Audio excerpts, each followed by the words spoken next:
반갑습니다. 8월 7일이고 오늘은 기출 동형 문제 풀이 과정의 첫째 날입니다. 그렇죠? 그래서 여러분들하고 OT가 아니라 이번 강의 계획을 설명드릴 때 말씀드린 바와 같이 우선적으로는 해당 단원에 대한 요점 정리를 간략하게 하고 기출 문제를 변형한 부분에 대해서 여러분들하고 같이 풀어볼 수 있도록 하겠습니다. 우선 나눠드린 자료 한번 볼까요? 나눠드린 자료 한번 보시기 바랍니다.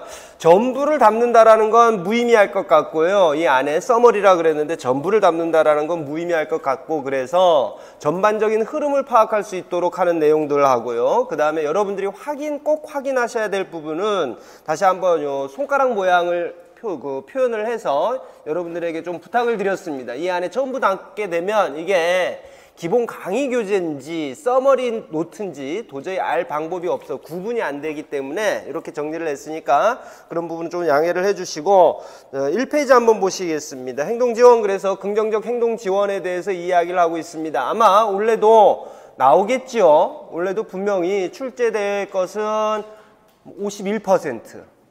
49%보다는 낫지 않아요? 그렇죠? 49%면 여러분들이 도전 안 해도 되는데 51%면 도전해 볼 만합니다. 그래서 꼭 한번 확인해 보시기 바랍니다. 첫 번째 보시면 긍정적 행동 지원의 정의에 대해서 간략하게 이야기를 해놨습니다. 거기 보시면 첫 번째 줄에도 행동의 기능 평가 결과를 사용한다라고 이야기를 하고 있고, 문제 행동의 원인이 될 수 있는 환경 재구성에서 문제 행동 예방입니다. 그렇죠? 긍정적 행동 지원이라는 부분은 예방이라는 부분을 항상 중시한다라는 부분 다시 한번 확인을 하고 있습니다. 문제 행동을 대체할 수 있는 기술을 가르친다 이렇게 했습니다. 정리해 보면 문제 행동에 대해서 적절히 반응하는 종합적이고 체계적인 문제 해결법이다 이렇게 이야기를 하고 있습니다. 두 번째 보시게 되면 조금 다소 논란이 됐던 표현이긴 하지만 강론서들에서는 이렇게 표현을 하고 있습니다. 두 번째가 응용행동 분석이 내용에 행동의 기능평가와 문제행동 예방의 원리가 더해진 개념이다 이렇게 되어 있습니다. 분명히 우리가 기본서를 진도를 나갈 때도 이 표현이 조금 논란의 소지는 있다. 왜냐 그러면 기능평가라는 부분은 응용행동 분석 파트입니다. 그렇죠? 그래서 긍정적 행동 지원 파트에서 새롭게 등장한 개념은 분명히 아니기 때문에 논란의 소지는 충분히 있을 수 있습니다만 강론서에 이렇게 표현이 돼 있고, 더욱 중요시 여겨야 될 부분은 뭐냐 그러면 여러분들은 문제행동 예방의 원리가 더해진 개념이다 라는 부분에 좀 더 주의를 기울여 주시기 바랍니다. 3번은 긍정적 행동 지원의 목표를 다시 한번 정리하고 넘어가기 위함입니다. 출제위원들이 출제를 할 적에는 분명히 출제의 의도라는 부분이 있습니다. 그 부분을 교육평가원에다가 분명히 설명이 돼야 됩니다. 처음 출제되는 경우 같은 경우는 그렇기 때문에 지금 3번과 같은 경우는 설명할 필요도 없는 거예요. 다양한 책들에게서 공통적으로 제시하고 있는 내용이기 때문에 여러분들 차원에서는 거듭 요 긍정적 행동 지원의 목표가 무엇이냐를 짤막하게 여러분들이 정리를 해 두셔야 됩니다. 거기서 개인은 물론 행동을 지원하는 사람들의 삶의 질을 높이는 것이다 이렇게 보시면 되겠죠. 그렇죠? 아동 및 주변인들의 삶의 질을 향상시키는 것이다 이렇게 여러분들 간단하게 정리하면 되겠습니다.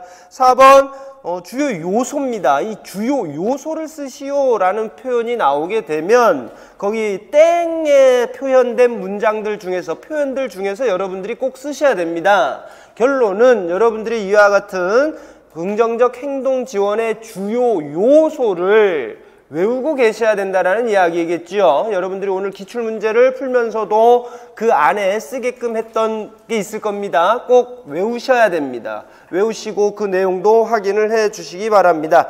가장 많이 출제될 수밖에 없는 것들 중에 하나는 뭐냐 그러면 생태학적이라는 것, 진단에 기반한다라는 것, 그 다음에 쭉 뒤로 가게 되면 맞춤형이라는 것, 그 다음에 삶의 방식이라는 것, 그 다음에 끝에 대상을 존중한다라는 것, 요 정도가 제일 많이 출제가 될 거예요. 출제할 수 있는 방법이 근거도 타당하고요. 그 다음에 문제를 만들어 보니까 참 쉬웠습니다. 그래서 그런 부분들 잘 보시면 좋겠고, 5번 봅니다. 실행 절차 보시기 바랍니다. 수없이 많이 반복했던 거 기억나시죠? 그쵸? 순서대로 배열하는 것. 기출문제에서 다시 제가 다뤘고 수없이 기출에서도 많이 나왔던 문제입니다. 나왔던 문제이기 때문에 이 순서를 그대로 여러분들이 기억을 하셔야 되고, 변형 문제라고 할지라도 요거 외에는 없습니다. 이것을 보기로 만들어서 출제를 해볼까 했는데 만들기가 쉽지가 않아요.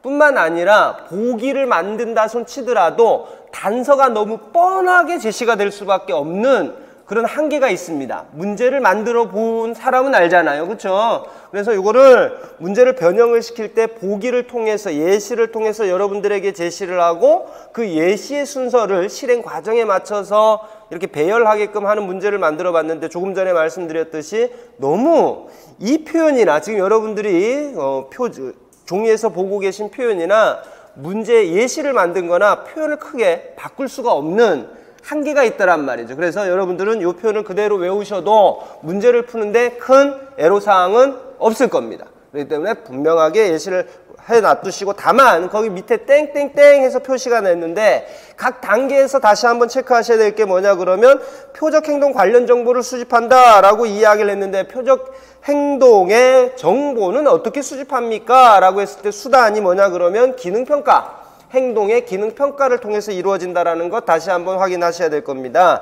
가설 문장 수없이 많이 나오죠. 그쵸? 아동의 이름에서부터 추정되는 문제 행동의 기능 이렇게 나오는데, 이 부분은 우선적으로는 당연히 요소를 외우시는 것 당연한 거지만 뭐를 대비하셔야 그러면, 최근의 추세는 항상 실질적인 보기를 작성하게끔 하는 것들이 많이 나온다. 그렇죠? 그렇기 때문에 이런 부분들을 통해서 보기를 작성하는 것 뿐만 아니라 보기가 제시됐을 때 뭐가 잘못됐느냐, 비어있는 요소는 뭐냐, 이런 부분들을 찾으셔야 됩니다. 어쨌든 정리를 다시 한번 해보면 이 요소들은 외우십시오. 외우시고 해당 보기들 중에서 빼져 있는 요소는 뭐냐, 혹은 이러한 요소들을 갖고 여러분들이 적절한, 당연히 위에는 아동의 상황이라든지 아동의 문제 행동을 보여주는 제시문이 있을 거고, 그것을 토대로 해서 가설을 작성하십시오 라고 나올 수밖에 없습니다. 문제 나오는 스타일은 뻔해요. 위에 애들 거 나오겠죠. 문제 상황 나오겠죠. 그 문제 상황을 통해서 여러분들이 문제 행동의 기능을 유추하게 할 거예요. 유추하게 한 다음에 다음 문제가 뭐냐 그러면 요 가설을 설정하십시오 라는 식으로 문제가 나올 수밖에 없어요. 그러니까 여러분들이 다시 한번 가설 문장의 구성 요소 확인하시고, 긍정적 행동 지원 계획의 수립 및 실행인데 거기 우리가 네 가지 이야기하죠. 제가 이번에 좀 나올 것 같다라고 생각하는 건 이 부분이에요. 배경, 선행, 사건, 중재라든지 대체기술 교수, 문제 행동에 대한 반응, 장기 지원, 이렇게 네 가지로 나오는데 제일 출제 많이 되는 게 뭡니까? 여러분들을 어렵게 하는 요소는 뭐냐 그러면 배경, 선행, 사건, 중재예요. 여러분들을 다소 어렵게 하는 게 왜냐 그러면 배경, 선행, 사건, 중재 방법이 꽤나 많잖아요. 그렇죠? 문제 행동의 기능별로 그다음 또 세분화해서 전략들을 이야기를 하고 있는데 그게 만만치 않은 분량이란 말이에요. 그러니까 출제위원들 입장에서는 여러분들 조금이나마 변별력을 위해서 그렇게 낼 수가 있는 거고, 진짜 학생들이 공부를 했나라든지 아니면 실제 현장에서 필요한 부분과 관련지어서 여러분들에게 출제하고 싶은 분이라면 대체기술 교수와 관련해서 묻지 싶습니다. 대체기술 교수와 관련해서 묻고 싶습니다. 그래서 배경, 선행, 사건, 중재 보시기 바랍니다. 관심 끌기 네 가지입니다. 그렇죠? 네 가지 기능. 원래 문제 행동의 기능은 우리가 공부할 때 몇 가지로 구분해서 배웠나요? 5가지로 구분해서 배우는데 배경, 선행, 사건, 중재 방법에서는 4가지로 이렇게 묶어서 제시를 하더라. 그렇죠? 그 부분 꼭 확인을 하시고, 대체기술 교수의 유형 한번 보시게 되면 교체기술이라는 거 있더라. 교체기술 들어가게 되면 거기에 선택 기준에 대해서 나옵니다. 이게 후반부, 우리 기출문제의 후반부 가니까 최근에 교체기술의 선택 기준에 대해서 문제가 나오기 시작을 했다. 그렇죠? 그 이전에는 대체 행동과 관련해서 물었었는데 이제 점차적으로 세분화되면서 교체기술의 선택 기준에 대해서도 쓰십시오. 이런 문제들이 등장을 하고 있습니다. 그러니까 여기 나와 있는 노력에서부터 일반적 적응 기술까지 여러분들이 꼼꼼하게 살펴보셔야 된다라는 이야기입니다. 가장 일반적인 수준에서는 그 이전서부터 지속적으로 기출되어 있었기 때문에 출제에 들어가신 분들이 심리를 잘 파악하셔야 돼. 심리를 잘 파악하셔야 될 게 뭐냐 그러면 나온 지가 꽤나 됐다. 3년 이상이 돼버렸다 그러면 과감하게 출제합니다. 그게 비록 많이 출제되었던 문제일 다 손치더라도 출제합니다. 교수 또 두 번째는 뭐냐 그러면 내가 정확하게 아는 거 출제합니다. 전공자가 출제한다면이라는 조건합니다. 전공자가 문제 만들 능력이 안 돼서 제3자가 만든다라고 치게 되면 책에 나와 있으면 그냥 출제합니다만 전공자가 실질적으로 출제한다 그러면 3년 이상이 되면 출제할 거고요. 중요한 거다라 그러면 학교 급강 바꿔가면서 출제할 겁니다.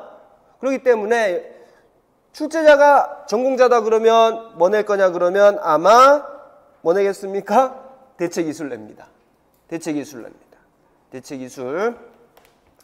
그래서 대체기술 유형, 교체기술, 대처 및 인내기술, 일반적 적응기술 이렇게 나와 있다. 선택기준 우리가 대체행동과 관련해서는 후반부에 볼 겁니다. 그렇죠? 대체행동의 선택기준은 후반부에 볼 거고 여기서는 교체기술의 선택기준이다. 이렇게 여러분들 아셔야 되고 이것을 싸잡아서 이야기할 수 있는 게 뭐냐 그러면 효율성이다. 이렇게 이야기할 수가 있겠죠. 그렇죠?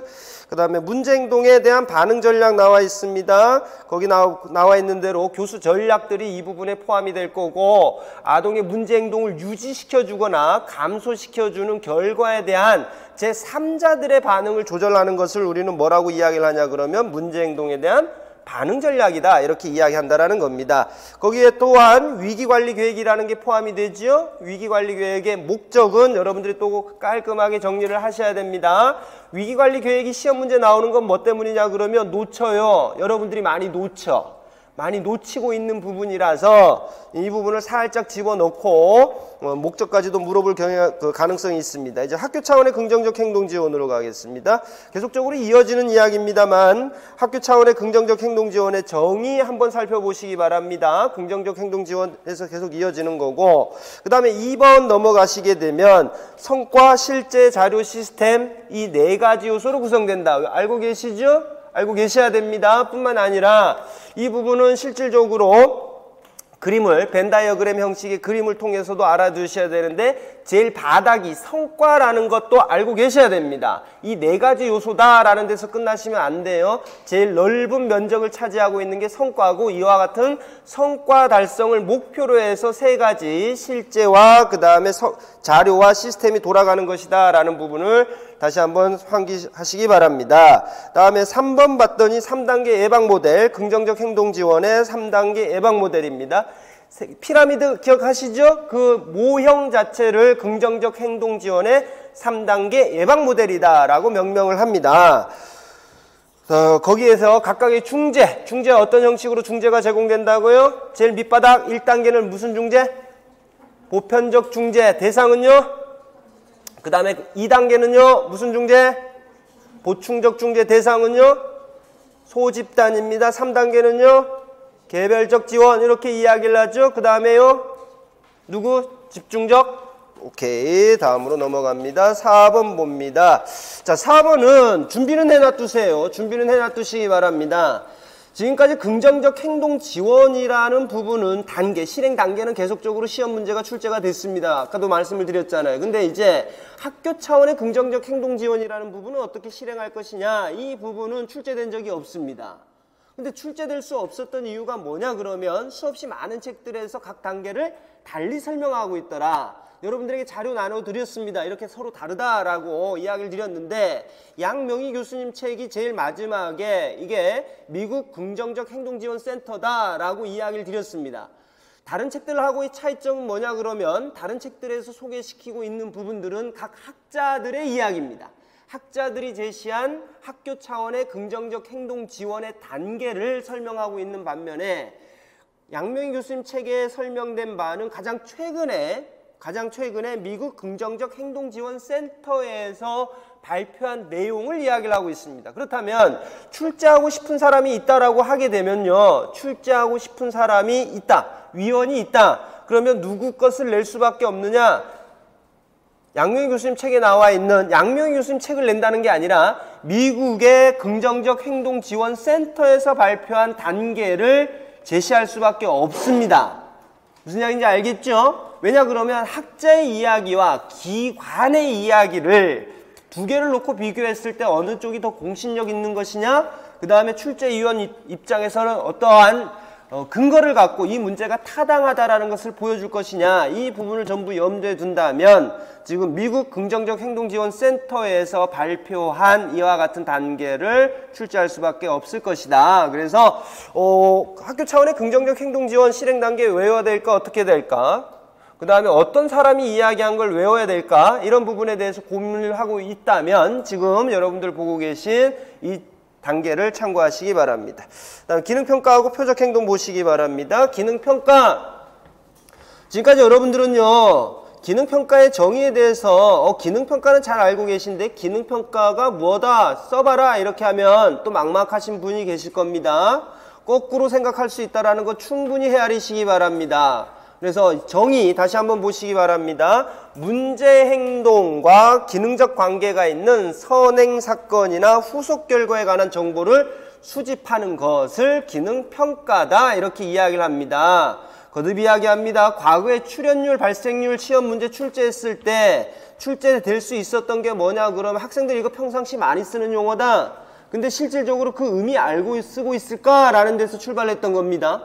그렇기 때문에 여러분들 마찬가지입니다. 행동의 기능평가 수없이 많은 책에서 나오지요. 강론서마다 다 나옵니다. 기능평가라는 표현들은. 근데 실질적으로 학생들이 이것을 알고 있을까? 혹여 검사 도구를 통해서 파악하는 걸로 착각하고 있는 건 아닐까? 뭐 때문에 평가하는 것일까? 이런 부분에 대해서 학생들이 충분히 알고 있을까라는 부분을 파악을 합니다. 반대로 또 추가적으로 충분히 출제 가능한 게 뭐냐 그러면 기능 분석은 왜 출제하느냐에 대해서 왜 실시하느냐에 대해서 여러분들 따로 준비를 한단 말이야.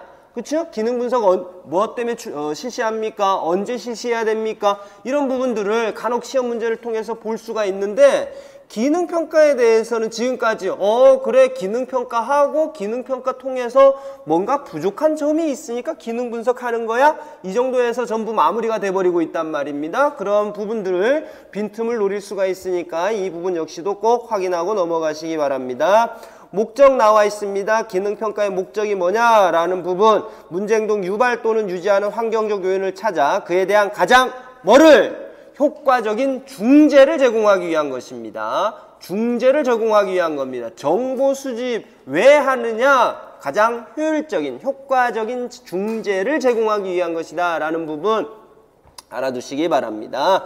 가장 효과적인 중재를 제공하기 위한 것이다. 문제행동의 기능 너무나 잘 알고 계실 겁니다.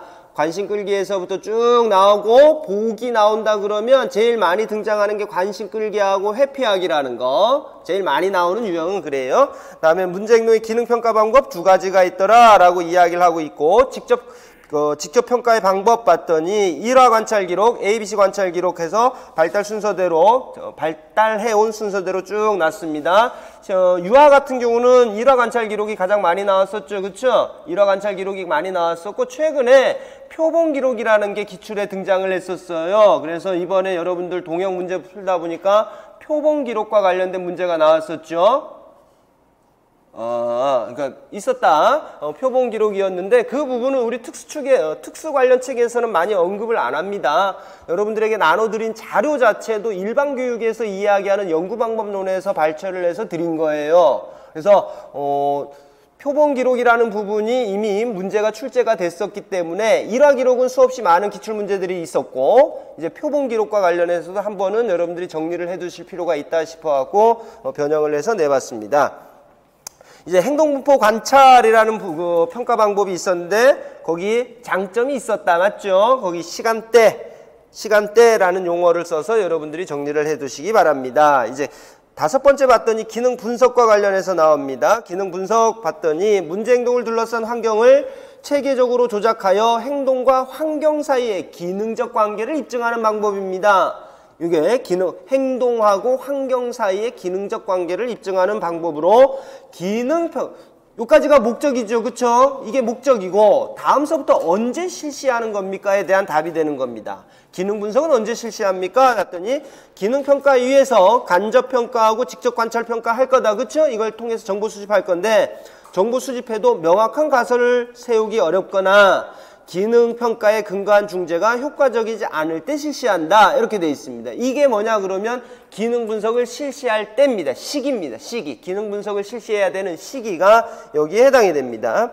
다음으로 바람직한 행동의 증가 봅니다. 목차대로 쭉 봤습니다. 강화 봤습니다. 강화와 관련해서는 아마도요. 강화 제2 종류에 대해서 물어볼 가능성이 가장 많습니다. 유아 같은 경우 항상 뭐 활동 강화제 이야기가 많이 나오고 우리 초등이나 중등 같은 경우는 조건과 무조건 형식으로도 많이 이제 등장을 하죠. 행동 연쇄와 관련해서 중간에 제공해야 되는 게 조건 강화제 이런 부분들이 있기 때문에 여러분들 강화제의 종류도 신경을 쓰시기 바랍니다. 물리적 특성에 따른 강화제의 종류 이거 허투루 넘겨버리시는 분들 많은데 허투루 넘기시면 안 됩니다. 넘기시면 안 돼요. 거기 물질적 특성에 따른 분류 그 음식물 강화제, 감각적 강화제, 물질 강화제, 활동적 강화제, 사회적 강화제 이것도 꼭 확인하시기 바랍니다. 다음으로 프리맥 원리 나오죠. 행동의 빈도를 놓고 이야기했을 때 어떤 것을 앞에 넣어야 되느냐, 뭘 앞에 넣어야 돼요? 애들이 수행 가능하고 활동의 가능성이 높은 것을 뒤에 배치시켜야 되죠.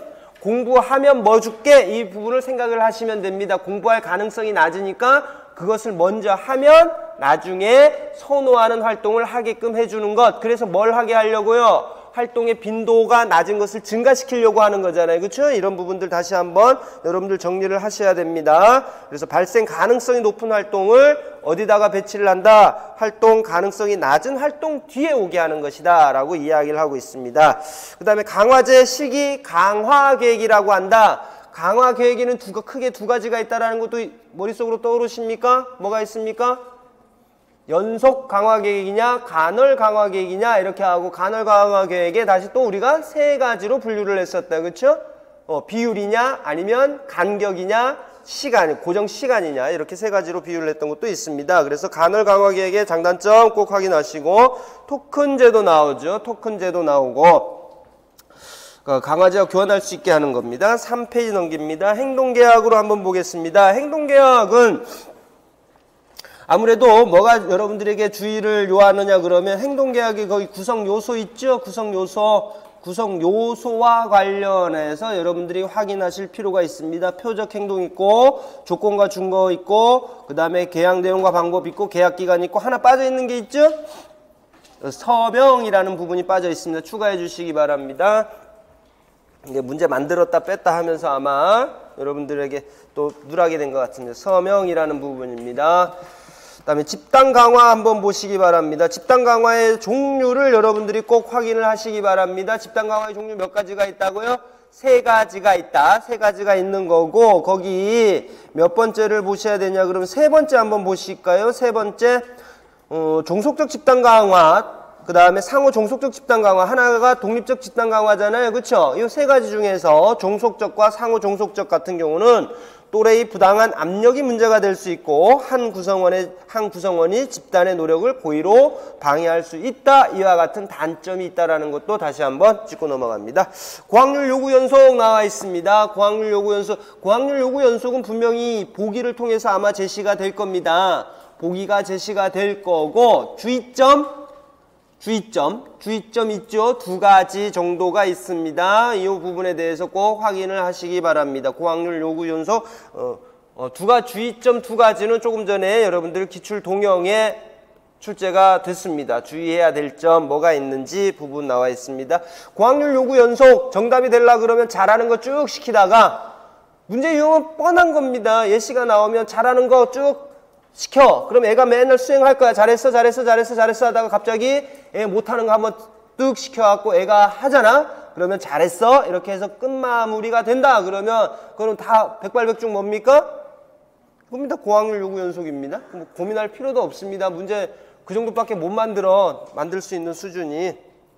다음으로 바람직하지 않은 행동의 감소 봅니다. 바람직하지 않은 행동의 감소는 우리가 수준별 대안이라는 부분을 꼭 기억을 하셔야 됩니다. 수준별 대안 표로 만들어서 여러분들에게 드렸던 거 있습니다. 강화 중심으로 가는 거 있고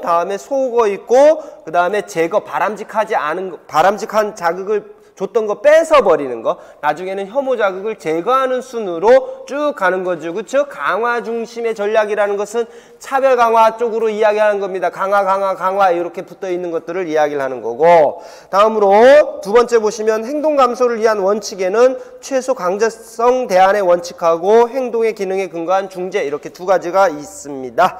다음으로 차별 강화 봅니다. 차별 강화 봤더니 유형을 보니 저비율 행동 차별 강화, 다른 행동 차별 강화, 대체 행동 차별 강화, 상반 행동 차별 강화가 있다. 이와 관련해서 맨날 시험 문제 나왔던 게 이게 아닙니까? 대체 행동 선택 기준. 그런데 이 부분 다시 한번 마지막으로 정리하고 갑시다. 기출 문제들 보더라도 그 다음에 각각의 강론서를 보더라도 대체 행동의 선택 기준, 대체 행동의 선택 기준 쓰십시오 라고 하면 도대체 뭘 써야 될지 애매해져 버립니다. 한 가지 분명한 건 뭐냐 그러면 대체 행동을 선택하는 데 있어서 고려해야 될 점 그러면 주저하지 마시고 세 가지를 쓰십시오. 세 가지를 쓰는 게 맞습니다. 고려해야 될 점, 유의해야 될 점 이렇게 하면 세 가지를 쓰는 건 부인할 수가 없어. 왜냐 그러면 신영기 교수님 책에 그렇게 표현이 돼 있거든. 근데 이제 선택 기준과 관련해서 명확하게 제시되어 있는 책은 없습니다. 명확하게 제시되어 있는 책은 없습니다. 그래서 여러분들 거기 한번 보시기 바랍니다. 거기 시험 문제에 나왔던 게 뭐냐, 그거부터 시험 문제 지문에 나왔던 게 뭐냐 그러면 거기 선택 기준 세 번째 거 한번 보시기 바랍니다. 아동이 이미 할 수 있는 행동 중에서 선택하는 것이 좋다. 보고 계십니까? 유형 밑에 대체 행동 선택 기준 보이죠? 찾았죠? 끄덕끄덕 해봐. 찾았으면 거기 세 번째 문장 보십시오. 아동이 이미 할 수 있는 행동 중에서 선택하는 것이 좋다. 없니? 아, 여러분들에게 나눠드린 거 없습니까? 그거 한번 그럼 두 문장밖에 없어? 두 문장? 그럼 제가 불러드린 거 씁니다. 아동이 이미 할 수 있는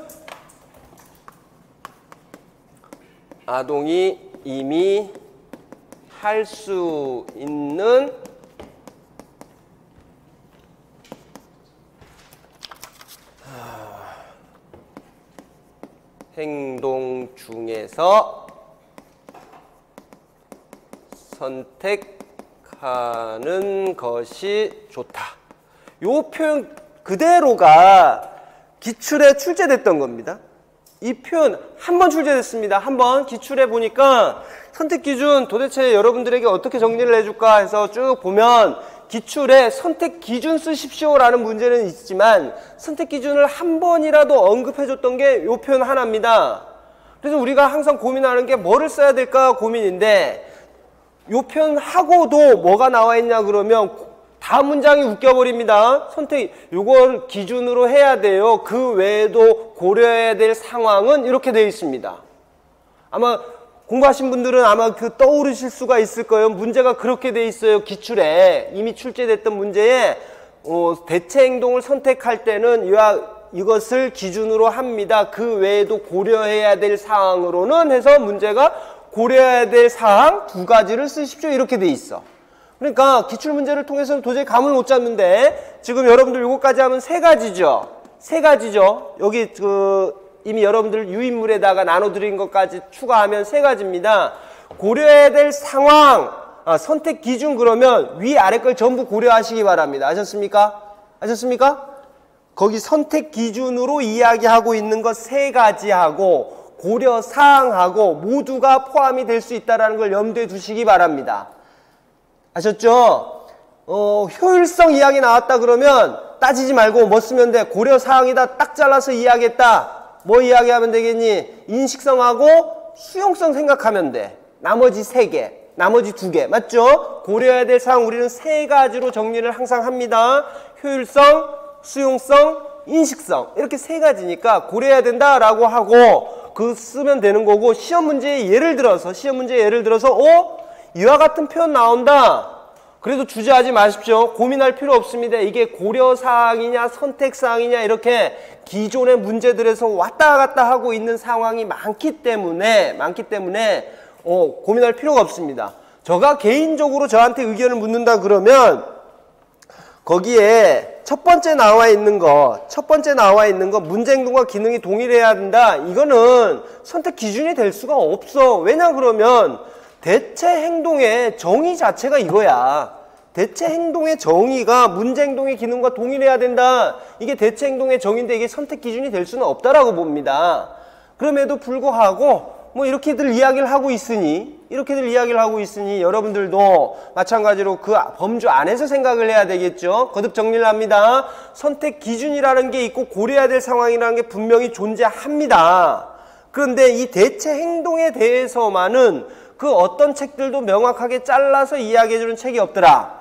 기출문제하고 지금까지 정리된 부분들을 토대로 해서 생각을 해보게 되면 시험 문제 혹여 선택 기준으로 칠판에 쓴 거라든지 여러분들 유의물에 나와 있는 두 가지를 같이 언급을 하고 나머지 선택 기준을 쓰십시오 라고 했을 때 여기 대체 행동의 선택 기준에 나와 있는 두 가지를 쓰든지 고려사항에 있는 세 가지 중에 선택해서 쓰든지 상관없다라는 겁니다.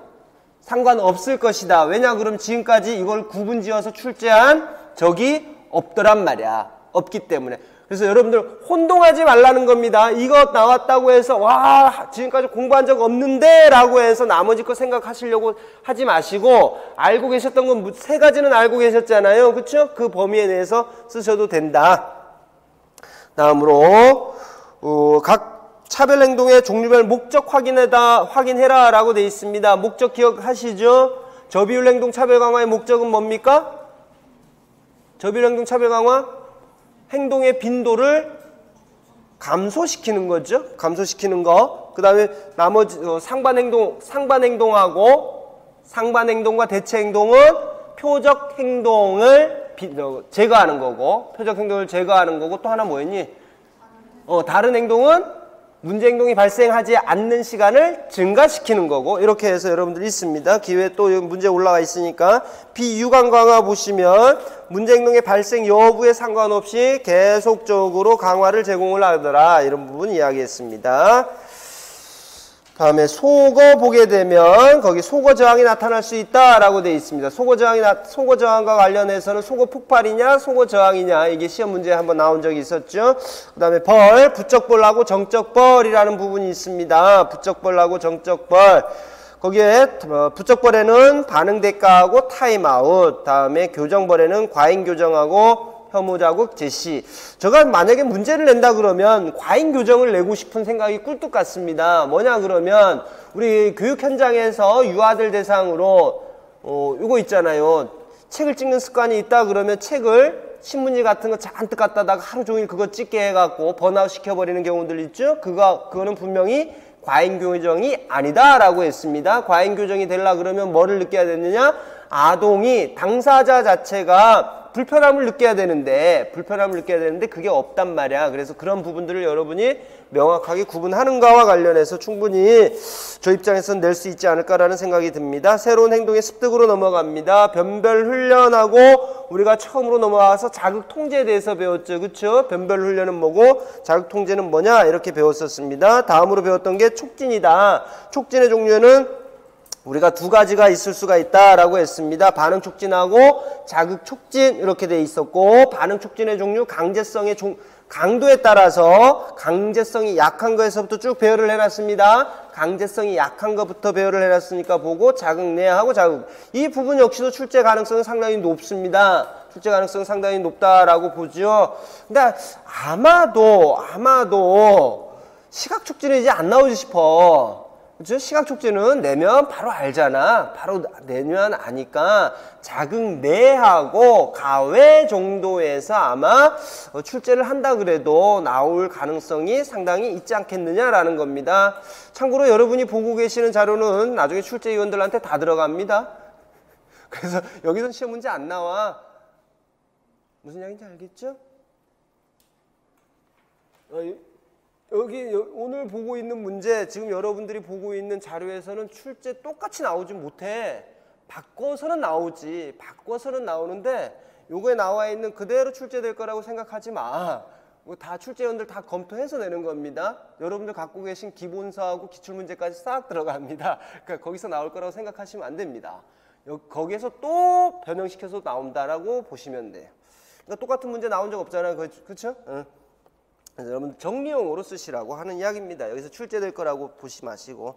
다음에 네 번째 보면 촉진의 용암 보세요. 최대 최소 촉구법하고 최대 촉구법. 이거 항상 시험 문제 나오는 거 아닙니까? 그렇죠? 이건 강제성 앞에 나오는 촉진의 종류를 여러분들이 강제성의 종류로 정확히 알고 계셔야지만 최소 최대냐 최대 최소냐 이걸 구분하실 수가 있습니다. 그래서 거듭 말씀드리면 강제성의 정도에 따라서 촉진의 종류를 쭉 외우셔야 됩니다.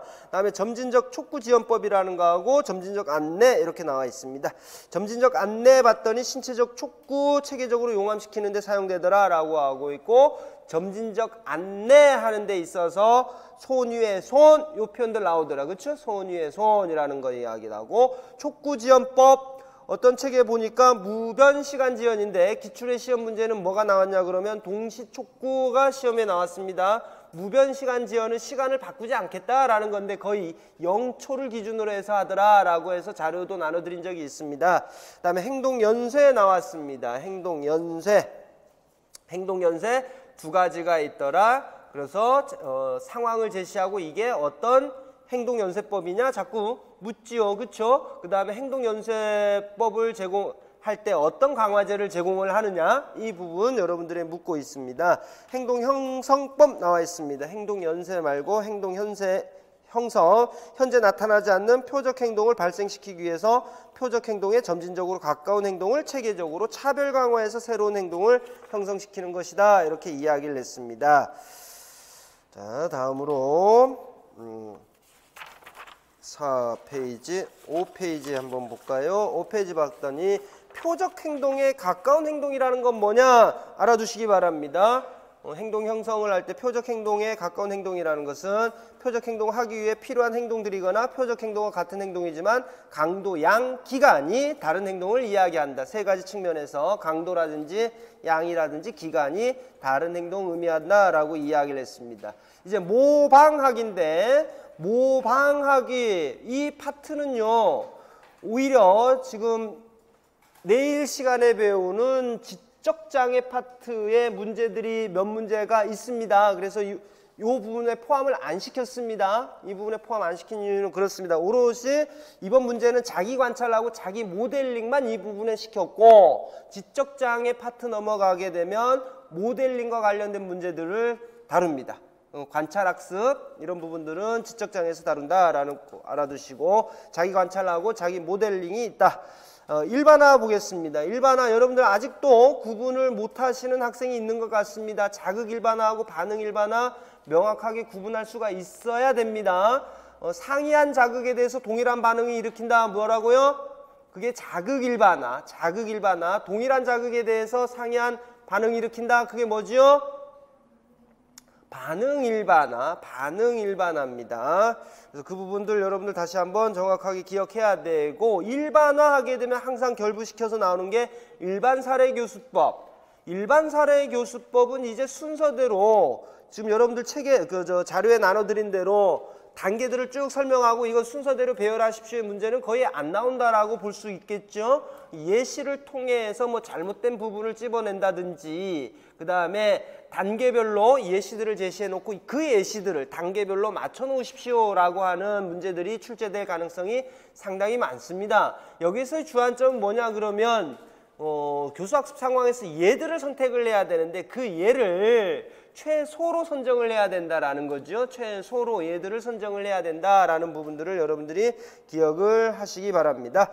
다음에 자기 관리 기술 이렇게 했는데 시험 문제는 자기 통제라고 나올 수도 있습니다. 자기 관리, 자기 통제 이렇게 하니까 동의 의미에도 불구하고 와 나는 이게 자기 통제라는 말 처음 들어보는데 이런 없었으면 좋겠습니다. 하위형으로 목표 설정에서부터 자기 교수까지 쭉 나오더라. 자기 교수가 여기서는 하이라이트죠. 자기 교수. 그래서 이 단계 꼭 외우시고 각각의 단계에서 어떠한 활동들이 벌어지고 있는지를 여러분들이 꼭 검토하셔야 됩니다. 자기 진술문은 이번 기출 동영에 포함시키지 못했습니다만 상당히 중요합니다. 상당히 중요한 부분입니다. 지금 요 기회에 말씀드리는 게 뭐냐 그러면 조금 전에 제가 여러분들한테 말씀드렸듯이 문제 하나하나 넘기면서 유사한 문제로 만들었거든요. 그러다 보니까 요 부분이 지금 뒤쪽으로 가 있을 거예요. 아마 요 자기 진술문이. 그래서 2번으로 끝나는 게 아니라요. 지금 행동 지원 파트와 관련된 기출 동형 문제가 2번으로 끝나는 게 아니라 추후에도 다른 문제를 만들다가 기존의 기출문제 변형할 게 생기면 계속적으로 해서 여러분들의 추가 문제를 제시해 드리겠습니다. 그렇게 알고 준비를 해 두시면 좋을 것 같아요. 자기 진술문 때문에 그래요. 상당히 중요한 파트다라는 부분은 저 역시도 동의를 하고 준비를 시켜야 되는데 지금까지 준비하는 과정에서 자기 진술문이 등장을 하지 않아서 미처 문제로까지는 제가 만들지 못했습니다. 추후에 다시 나눠드리겠습니다. 행동의 관찰과 기록 한번 보시기 바랍니다. 거기 표적 행동하고 두 번째 보면 목표 행동의 구성 요소 나와 있죠. 목표 행동의 구성 요소는 거기 원래는 4가지더라. 4가지인데 우리는 시험 문제에서 제일 많이 보는 요구사항이 뭐냐 그러면 메이거식의 목표 진술 방식을 따라서 라고 이야기하는 부분들을 상당히 많이 보게 됐습니다. 그때 메이거식에서는 아동이 나오지 않습니다. 학습자 이름을 명명하지 않습니다. 뭐가 됩니까? 조건과 기준과 행동 이 3가지만 갖고 진술을 하면 되니까 메이거식하고 그 다음에 오리지널 목표 행동의 진술 방식에 들어가는 요소가 뭐냐 이 부분을 꼭 알아두셔야 되겠죠. 다음으로 세 번째 일화 기록의 유의점 다시 한번 확인하십시오 라는 취지고, 네 번째 보게 되면 거기 행동 결과물 중심 관찰 기록 뭔지 기억나시죠? 누군가가 깼다 버렸다 라고 하게 되면 깨진 것 버린 것 요 부분들 근거로 해서 문제 행동 파악하는 것. 다음 넘겨보시기 바랍니다. 자, 다음으로 행동 특성 중심 관찰 기록에 보게 되면 시험에 상당히 많이 나오는 것들 보이기 시작합니다. 빈도, 그 다음에 지속시간, 지연시간, 반응기회, 기준치 도달. 이거는 분명히 시험 문제는 페이지 반 페이지 차지해 가면서라도 뭐가 제시될 수밖에 없냐 그러면 양식 제시할 수밖에 없습니다. 문제 출제하려고 그러면.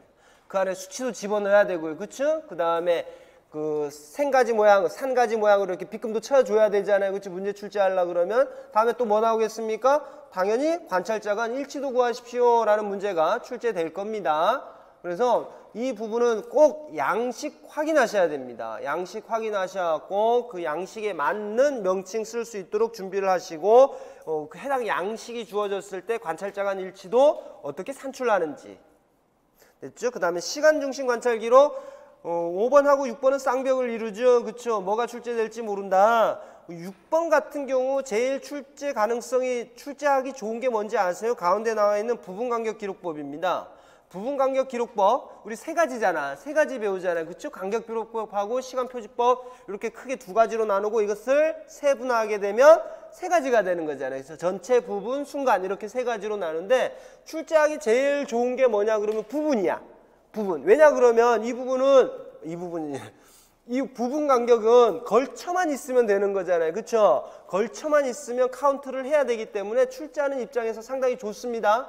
전체는 어떻게 되냐 그러면 시험 문제 출제해 놓고도 이거 누구나 다 맞출 것 같은데 난이도 너무 한데 하에 한데 이런 느낌이 나는데 부분은 뭐냐 그러면 살짝 걸쳐 놓고 이걸 애들이 알까? 우리 수험생들이 알까? 이거 카운트해야 되는 걸 알까라는 부분. 그러니까 부분 걸쳐 있어 끝에 살짝 걸쳐 있어도 카운트해야 되고 전체 걸쳐 있어도 카운트해야 되고 시작할 때 걸쳐 있어도 카운트해야 되잖아요. 그런 부분들을 학생들이 알까라는 부분들을 파악하기 참으로 좋죠. 순간 표집은 표현에서 이미 다 들통납니다. 아, 이거 순간 표집이구나 라는 부분 다 표현에서부터 들통나갖고 좀 애매해져 버립니다.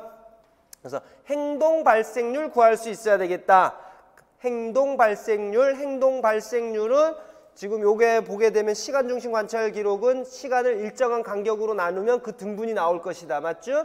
그와 같이 일정한 간격으로 나눈 간격들 중에서 몇 번에 걸쳐 있느냐라는 부분을 체크하게 되면 행동 발생률 나온다. 단일 대상 연구 나옵니다. 단일 대상 연구 1번에 보게 되면 신뢰도라는 것에 대해 있고 다음에 타당도 이야기를 했습니다.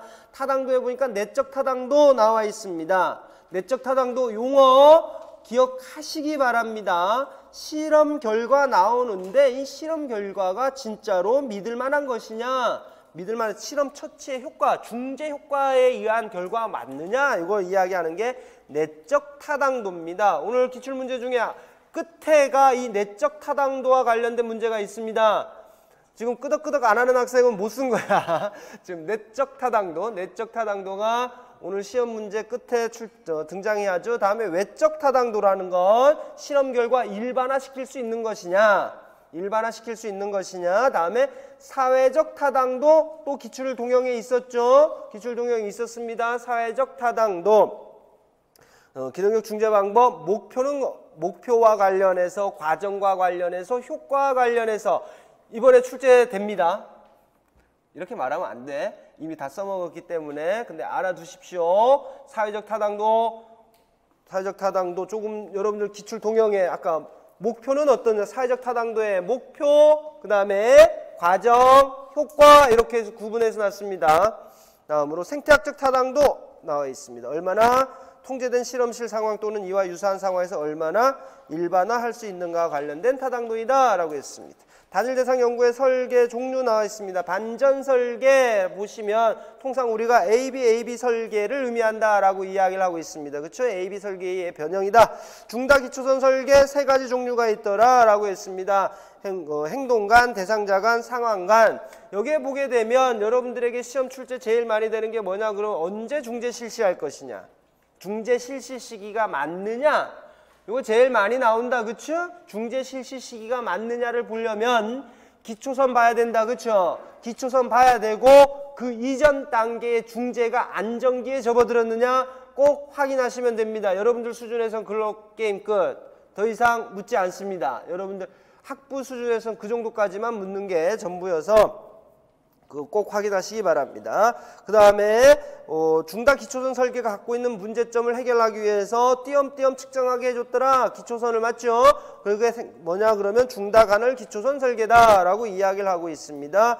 장점하고 제한점 이런 부분들 꼭 확인을 하시고, 이제 밑에 2가지가 남아 있습니다. 기준 변경 설계,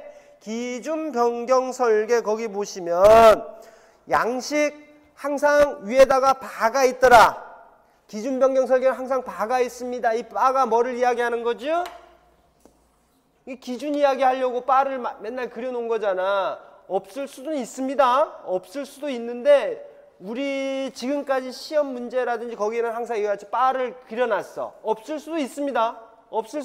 이거는 눈에 더욱 명확하게 보이게끔 하기 위한 수단으로 이런 선들을 그어놔줬을 뿐이지 없을 수도 있는데, 시험 문제는 거기 뭐가 나올 수밖에 없냐 그러면 신뢰도 증가 방법, 신뢰도를 향상시키기 위한 방법 꼭 기억하시기 바랍니다. 꼭 기억하시고, 다음에 중재 비교 설계로 들어가게 되면, 시험 문제 내기 좋은 게 조건 변경 설계입니다. 조건 변경 설계. 이 조건 변경 설계 중에서 A, B, C 설계 변형 나왔던 거 있죠? 기억하시죠? 한 가지 중재하고 2가지 중재가 같이 줬을 때 비교하는 거 있잖아. A, B, C 설계 변형. 요 부분이 출제하기가 상당히 좋아. 이 출제하기 좋은 이유 중에 뭐냐 그러면 어떤 용어를 써서 여러분들에게 많이 묻느냐 그러면 기능적 관계가 있느냐 없느냐, 효과가 있느냐 없느냐. 여러분들 혼란에 빠뜨리는 용어는 이 2가지입니다. 기능적 관계를 파악할 수가 없습니다. 기능적 관계를 파악할 수는 없다. 단순 효과는 가능한데 비교는 불가능하다. 무슨 말이냐 하면 시험 문제는 항상 이렇게 나올 수밖에 없어. A하고 A를 중재를 줬을 때 하고 A하고 B의 중재를 줬을 때 그림이 나올 수밖에 없어. 그러면 이 그래프를 통해서는 기능적 관계를 알 수가 없습니다. 뿐만 아니라 A, B의 효과가 A의 효과보다 좋게 나타날 가능성이 높지요. 상대적으로 가능성만 놓고 보면. 맞잖아. 그쵸? 2가지를 같이 줬으니까. 그러나 B가 A보다 효과가 있다 이렇게 이야기할 수 있다 없다? 그 부분은 곤란하다 이겁니다. 복수의 효과가 존재하는 거지 단일 효과를 파악할 수 있는 것은 아니다라는 이야기예요. 그래서 이 부분이 출제하기에 상당히 좋고 나름 난이도가 있는 문제다라고 분류할 수가 있습니다. 다음에 중재교대 설계, 두 개의 그래프가 겹쳐져 있는 거, 두 개의 그래프가 겹쳐져 있는 부분을 이야기를 하죠. 양식 꼭 확인하시고, 그 다음으로 유의점이라는 부분, 유의점 꼭 확인하셔야 될 겁니다. 이렇게 해서 시간 상대적으로 꽤 오래 걸리죠. 이 부분 정리가 됐고요. 나머지 부분들은 기출문제 풀면서 바로 할 수 있도록 하겠습니다. 여러분들의 편의를 위해서 주의 집중을 위해서 5분간 휴식하고 시작할 수 있도록 할게요.